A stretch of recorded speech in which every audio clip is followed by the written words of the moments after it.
Video देखने से पहले चैनल को सब्सक्राइब करना ना भूलें।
कांग्रेस पक्षाचा तेंदुलकर साहब आगे बढ़ो, हम तुम्हारे साथ हैं। जतिंदर सिंह आगे बढ़ो, हम तुम्हारे साथ हैं।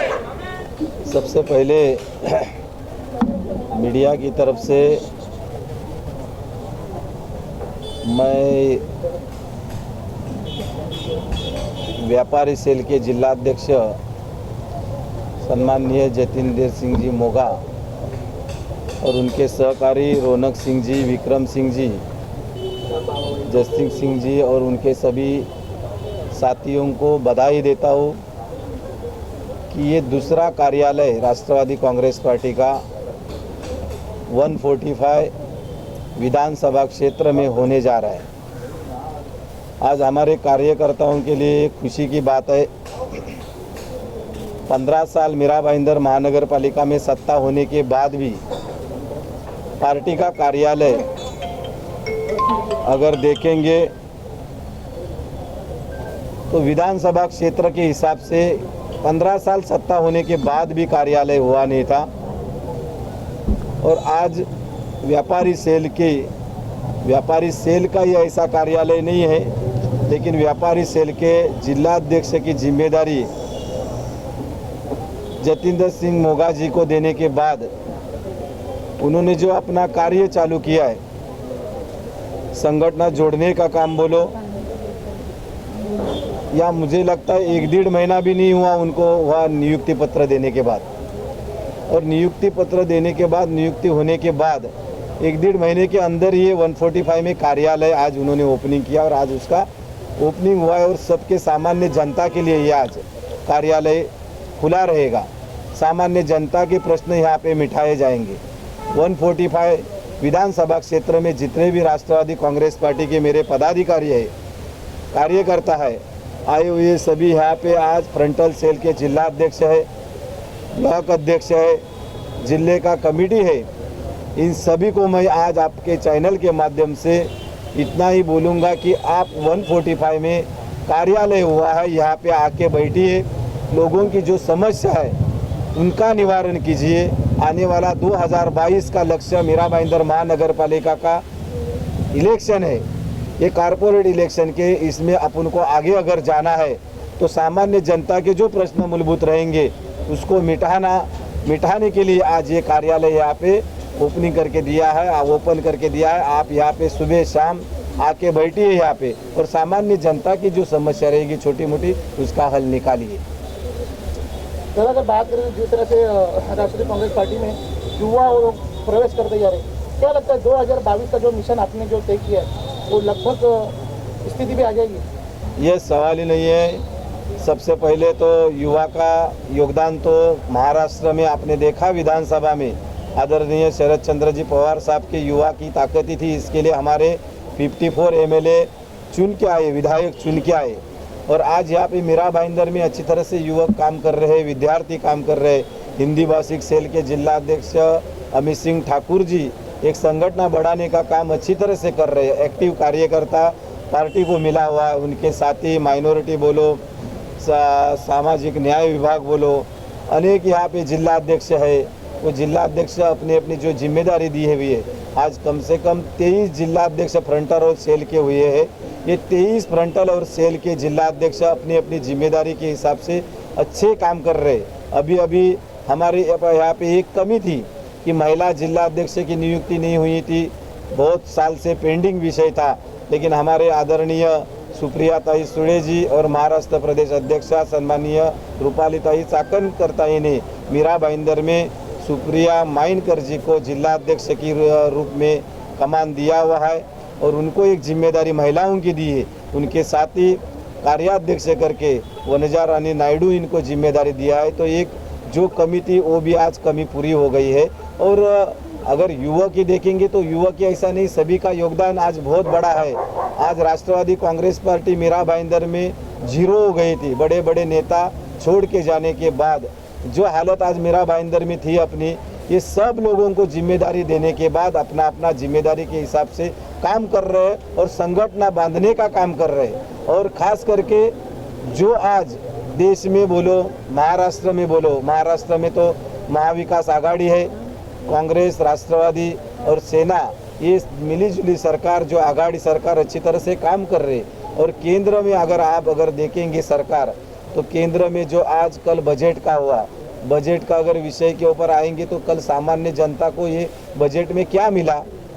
जो मोदी और अमित शाह जी यहाँ पे 2 जन बैठे हैं, हिटलर शाही के हिसाब से सरकार चला रहे, वहाँ पे सामान्य जनता को जो राहत मिलनी चाहिए थी, तो कल के बजट में भी कुछ इन लोगों ने राहत नहीं दी। और कोरोना के महामारी में वैसे ही तो लोगों के रोजगार गए हुए हैं, बहुत से लोगों के बिजनेस ठप है।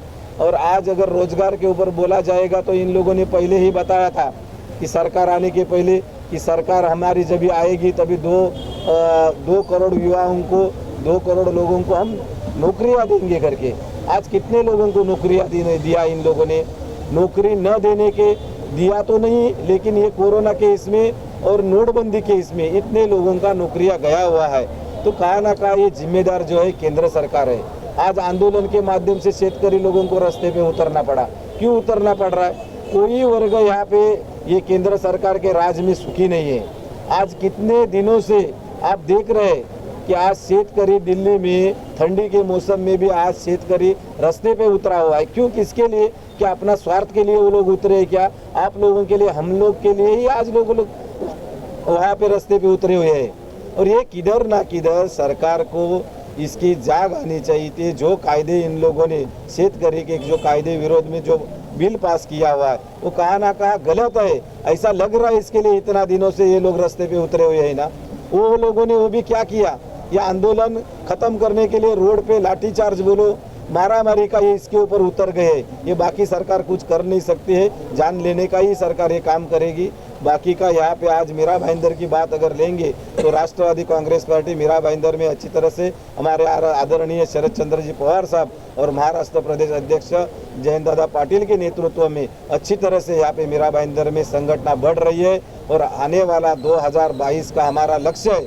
आज जो मीरा भाईंदर महानगर पालिका में एक भी कारपोरेटर, एक भी नगर सेवक दिख नहीं रहा है, तो आने वाले 2022 में ज़्यादा से ज़्यादा नगर सेवक हमारे आपको महानगर पालिका में दिखेंगे। ये मैं आप लोगों के माध्यम, चैनल के माध्यम से बताना चाहता हूँ।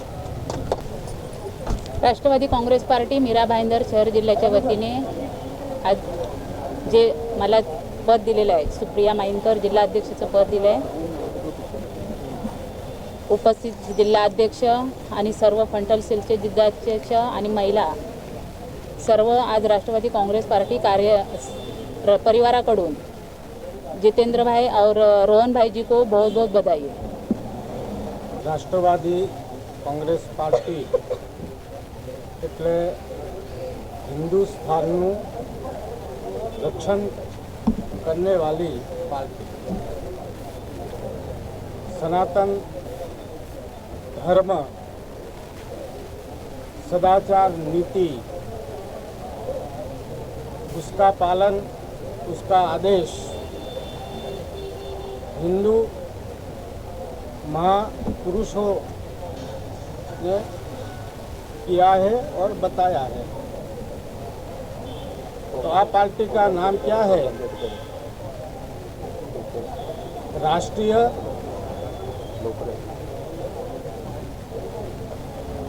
वादी पार्टी, कांग्रेस राष्ट्रवादी पार्टी। इसमें माननीय संतोष पाटुकर जी, जितेंद्र सिंह जी, रौनक सिंह, हरमीत सिंह,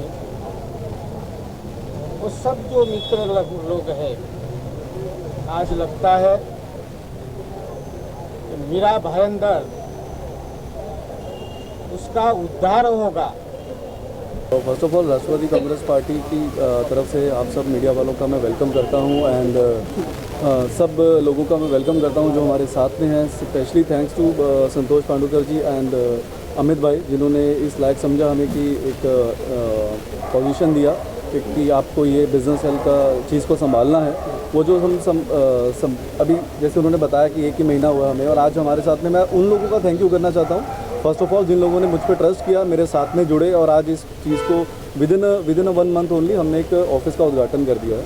एंड जैसे लोगों की जो शिकायतें रहती है, अभी हम बलाट स्टेट गए थे एनसीपी ऑफिस, तो हमने देखा वहाँ पे लोगों की सुनवाई हो रही है। वहाँ पे बड़े बड़े मंत्री जो हैं वो वहाँ पे बैठ के लोगों की प्रॉब्लम्स को सुनते हैं। उस चीज़ को नज़र रखते हुए हमने आज एक ऑफिस खोल दिया है यहाँ पे एंड मॉर्निंग टू इवनिंग यहाँ पे कोई ना कोई एनसीपी का कार्यकर्ता, जिलाध्यक्ष, उपाध्यक्ष बैठे रहेंगे आप लोगों की प्रॉब्लम्स को सुनने के लिए। प्रॉब्लम्स को हम सॉर्ट आउट करेंगे।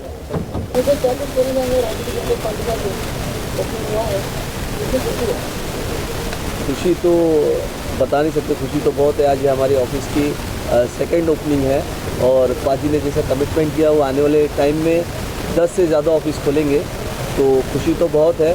और हर मेरे साथ साथ जितने भी राष्ट्रवादी के यहाँ पदाधिकारी सबको खुशी है, क्योंकि एक अपना घर, एक अपना ब्रांच लोगों को कहाँ हम कनेक्ट कर सकते हैं, तो जाहिर सी बात है सबको खुशी है। पूरे राष्ट्रवादी कांग्रेस परिवार को खुशी है मीरा भाईंदर की, और बहुत अच्छा लग रहा है। नमस्कार, आदाब, सत श्री अकाल। मैं बहुत शुक्रगुजार हूँ राष्ट्रवादी पार्टी का कि उन्होंने हमें ये मौका दिया कि हमारे जो युवा है जिनके पास इतनी एनर्जी है उसको एक डायरेक्शन दिया जाए, एक प्रॉपर प्लेटफॉर्म दिया जाए ताकि वो लोगों की मदद कर सके और इस देश के लिए, मीरा भाईंदर के लिए, इस मुल्क के लिए आगे तरक्की बढ़ाई जाए और नौजवानों को सही राह दिखाया जाए। मैं एक ही उम्मीद रखता हूँ और मैं जानता हूँ कि यही पार्टी है जो हमें वो रास्ता दिखा सकती है। एक धर्मनिरपेक्ष, जनहित के लिए काम करने वाली पार्टी अगर आज की डेट में कोई है तो वह राष्ट्रवादी कांग्रेस पार्टी, क्योंकि हमें धर्म और पॉलिटिक्स को दूर रखकर ही काम करना पड़ेगा, तो ही ये देश आगे बढ़ सकता है। नहीं तो ये धर्मों के नाम पर सिर्फ हमें लड़ाते रहेंगे। हमें ये रियलाइज़ करना पड़ेगा, हमें ये सोचना पड़ेगा कि हम जो सवाल करें वो हमारी तरक्की के करें, हमें बांटने की नहीं करें, क्योंकि हम सबको इकट्ठे एक साथ मिलकर ही आगे बढ़ना पड़ेगा। बस यही मेरी उम्मीद है और यही आशा है कि यहाँ जो सारे लीडर्स बैठे हैं, श्री संतोष जी और अमित जी और मैडम, के हम सब मिलकर एक धर्मनिरपेक्ष और एक साफ़ सुथरी छवि से आगे बढ़े और सबको साथ में लेकर आगे बढ़े। सभी ईसाई भाइयों को मेरा बहुत बहुत आपका धन्यवाद है कि आप लोगों ने हम लोग के ऊपर भरोसा किया, और ख़ास करके संतोष जी का मैं आभार मानता हूँ। और प्लस जो ये पार्टी काम कर रही है आज की तारीख में, जो नौजवानों को जोड़ रही है, सही रास्ता दिखा रही है, सही दिशा दिखा रही है, वो हम लोग को इस चीज़ के लिए आगे बढ़ा रही है कि आपको देश को आगे ले जाना है, ना कि हमको इन धर्मों में बांट के हमको सबको अलग अलग किया जाए। कोई बोलता है कि सिख धर्म को इस तरफ कर दो, मुसलमानों को इस तरफ कर दो। आज जो कुछ भी देश में हो रहा है, जो एक पार्टी जो बीजेपी खास करके कर रही है, हम लोग वो चीज़ नहीं चाहते हैं। खास करके हमारे जो नौजवान वर्ग है, जो आगे इस देश को तरक्की की तरफ देखना चाहता है, उसको पीछे धकेला जा रहा है। और ये जो हमारे शरद पवार जी हैं, जो एनसीपी को आगे लेके आ रहे हैं और हमारे नौजवानों को चाहते हैं कि आगे चले, आगे बढ़े और आगे बढ़ के इस देश का भी नाम पूरे वर्ल्ड में रोशन किया जाए। बस इतना ही मेरा कहना है। खास करके अमित जी का और संतोष जी का मेरा बहुत बहुत धन्यवाद है। खास करके जितेंद्र सिंह जो मेरे बहुत छोटे भाई है और जो मेहनत करना चाहते हैं और आगे आना चाहते हैं, ना कि भ्रष्टाचार के जो पार्टियां घुस रही है इस मीरा भाईंदर के अंदर और मीरा भाईंदर को खोखला कर रही है अंदर से, उनको हम लोग दूर करना चाहते हैं और आगे आने वाली पीढ़ी को हम नई दिशा दिखाना चाहते हैं।